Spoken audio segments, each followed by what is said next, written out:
চট্টগ্রাম বন্দরনগরীর আদালত চত্বরে সিএমএম কোর্টে আজকে আত্মসমর্পণ করলো চিন্ময় দাস কৃষ্ণের আইনজীবীরা।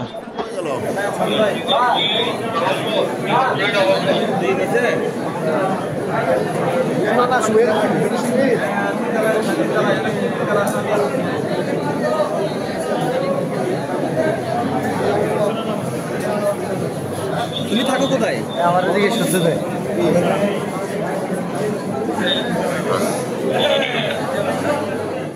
আমি মোহাম্মদ জুবাইদ ইবনে জামাল, চট্টলা পিপল, চট্টগ্রাম, বাংলাদেশ।